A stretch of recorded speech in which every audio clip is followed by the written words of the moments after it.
So this is the table, and you can see you undo the little clamp there, and then it rotates, and then you can swing it away, and that's it. So it's nicely stored.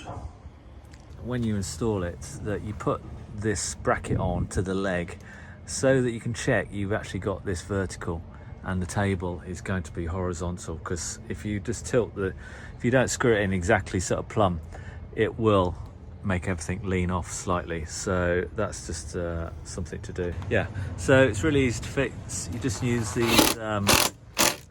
these screws, which are tech screws, and they're self tapping, so they'll just go straight in.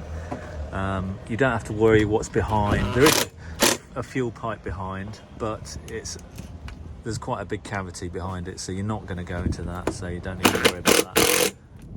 One thing to note about this leg is we've updated the design of this bracket, so it now has these plastic inserts, which means the leg will rotate smoothly and it won't rattle.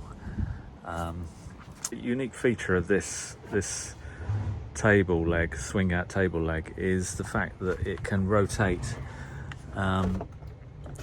to a sort of vertical position, which allows you to store the table behind the back of the seat. So you don't actually need to remove this table like all other designs that are out there.